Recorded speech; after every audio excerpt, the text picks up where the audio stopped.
malakas lang daw yung rep. Pambira naman. Huwag naman pong ganun.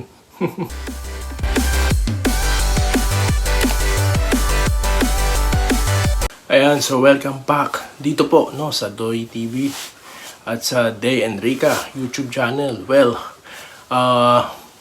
mabilisan lang po no dahil nga po linggo dyan sa atin at marami pong nanonood no ng ating mga nakaraang contents kung saan tayo po nag-react dyan po sa naganap na Game 7 po no, pakpakan ng Ginebra at ng Meralco kung saan natalo po ang ating barangay no. Bali ito po ang ating reaction no sa mga nanonood po sa atin or nanood po sa atin no. Pagkakataon to para mapasa ko mga comment nyo. Anyway, okay, mabilisan lamang po, baka pwede naman no na since nanonood na kayo sa amin, sa akin, baka pwedeng click nyo na yung subscribe button no para po makasabay na rin tayo kahit papaano sa mga malalaking vloggers diyan para po medyo tayo mag-expand pa po tayo baka naman pa-press na po niyan. Okay, so mabilisan po ngayon ang ating pong topic ito pong mga part 3 na po bago natin pag-usapan ang pakbakang San Miguel at ng Meralco. Ayan.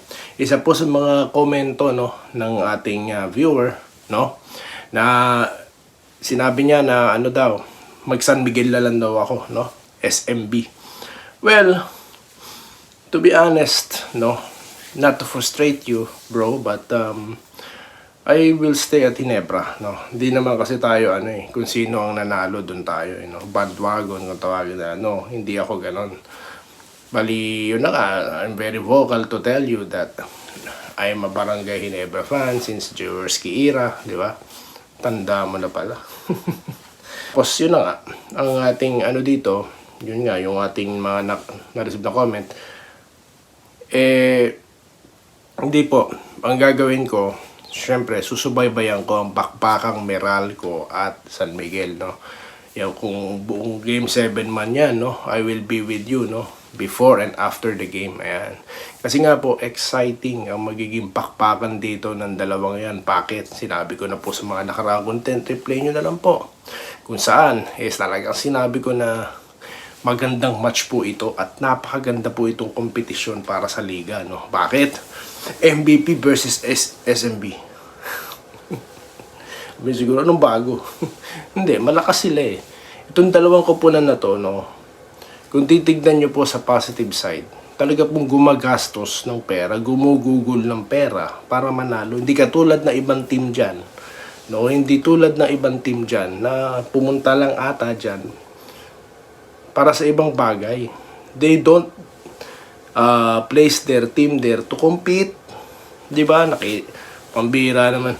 Iti-trade nyo yung magagaling na player nyo. For what? Diba? Di naman tayo mauuto na ito kung inuuto man tayo bubuisit ako bilang fan sa mga ganyang klase ng koponan Anyway, for whatever reason you have, for sure, that is something that will gain kung ano man yan businessman yan or whatever.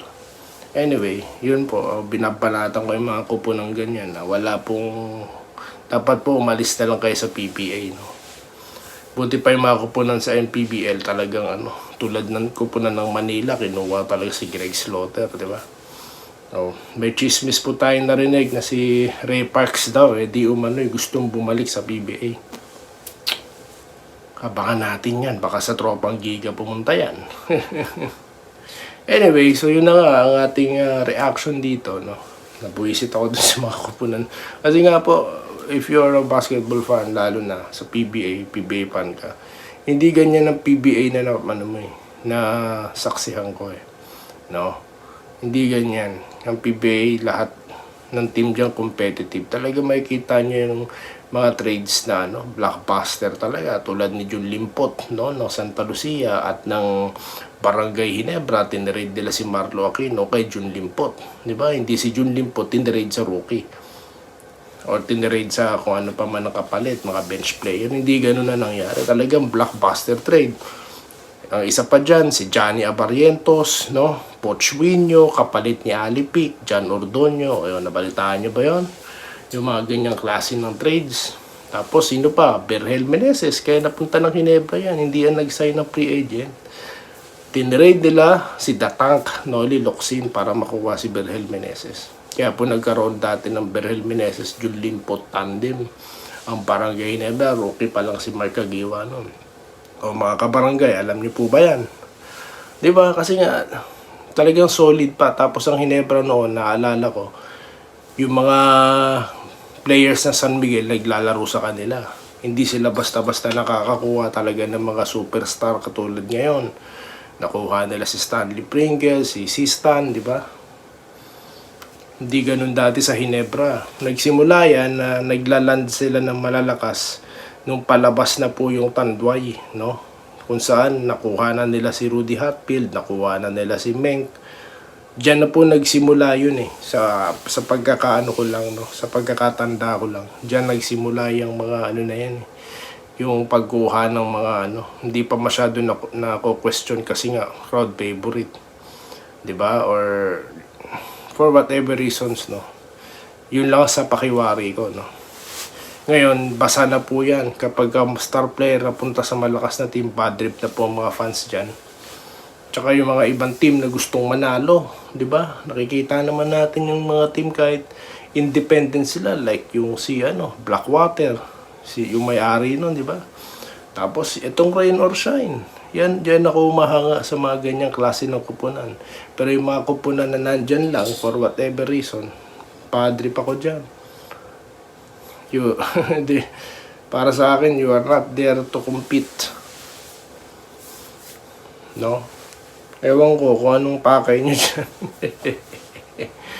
Pero yun lang. Anyway, so yun nga po ang aking ang aking suggestion dito. I mean, ang aking sinasabi dito. Ginebra, nag-exit, hindi ako magsa San Miguel, no? Umahanga ako sa San Miguel at sa Meralco, kaya po susubaybayan natin yan laro na yan, yung bakpakan na yan. Okay, hanapin natin dito yung mga comment section. Ayan, comment section po tayo, no? So yun po na nating binasa yung si tawag dito, yun pong komento, no, ng ating mga subscriber, viewer, no. Ayan, isa pong comment. Isa pang comment, no. Hindi ko alam ba't paulit-ulit na message to. No, hindi ko po alam, sir, bakit ganun. Kung ano pong ibig yung sabihin na hindi na manonood daw siya, no. Ito, palitan na daw ang coach. Hello. We are talking about CTC here. Coach Tim Cone. Bira naman. Well, siguro nga, basa na po yung iba mga play ni Coach Tim, no. Pero it doesn't mean na walang, nagkataon lang talaga na madiskarte, no. Fresh ang mind ni Trillo, no. Pero it doesn't mean na ang katulad ni Tim Cone, ang level niya ay papalitan. Sir, hindi po ganun.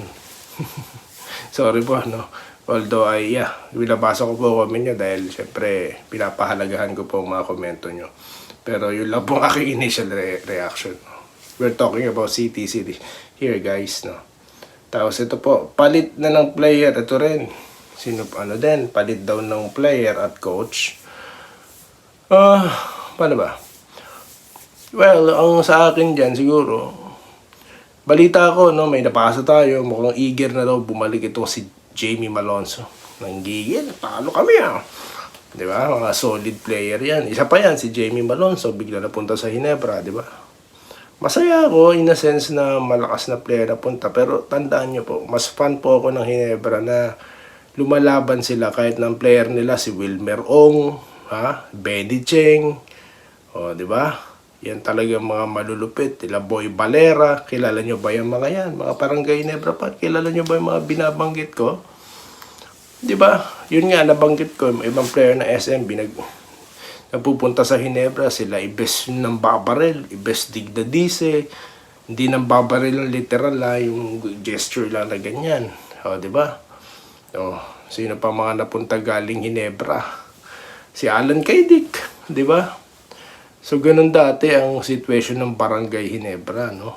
Tapos meron pang isa. Kalimutan ko lang. So, yun, ganun ang situation nila. Pati mga coaching, nagpupunta doon sa Ginebra. Hindi sila nakakuha talaga ng mga superstar. Mas fan po ko ng ganyan. Lalo na mga era ni Mark Caguioa. Talaga nasubaybayan mo talaga. Di ba? Ano pa bang mga comments dito? Ito po yun po yung comments sa part 2 no? Hanapin naman natin yung comments sa ano. So, yun po, no? Binabasa po natin yung mga comment, no, para magbigay daan naman po, no, sa inyo na talaga pong nanonood dito sa atin. So ito pa po isa pang comment. Daan po nanonood eh. Kaya po bibigyan daan po natin talaga yung mga yan. Okay. So yun, malakas lang daw yung rep. Pambira naman. Huwag naman pong ganun. No, hindi po. Ginagawa lang din ng rep ang trabaho nila, no.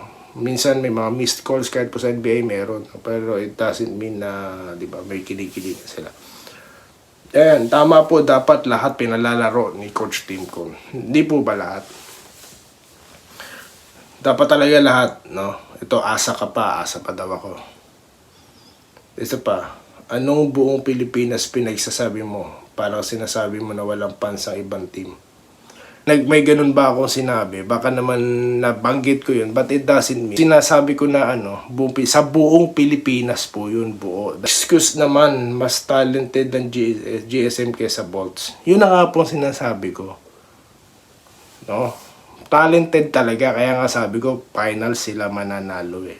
That's what I believe. Nakita ko talented talaga sila. Pero yun nga lang, this time, talagang mas talented ang Bolts, mas gutom, mas uhaw. Good job, Meralco Bolts. Tanggal angas. Yan, tanggal daw angas. Di naman maangas, guys. Di naman maangas siguro. Lalo na si Alchua. Kasi yan ang iba kasi dito, baka bata pa yata kayo eh. Hindi nyo nasubaybayan yata kung sino si Alchua. Hindi nyo nasubaybayan si Japet Aguilar. At yung ibang mga player, talo talaga Ginebra. Ayan, may comments ha. Wala na, palubog na daw ang barangay. Palubog na ba? Hindi pa ho. Abangan nyo, maglalaro sila mga Alonso. Hindi ako believe kay hindi raw siya believe kay Ahan Misi.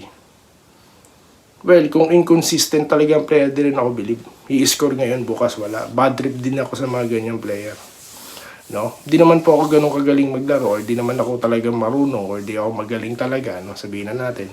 Pero kapag umiscore ka po minsan sa PBA na mataas, dapat make it consistent. Mark Caguioa, ganyan eh. Idol natin.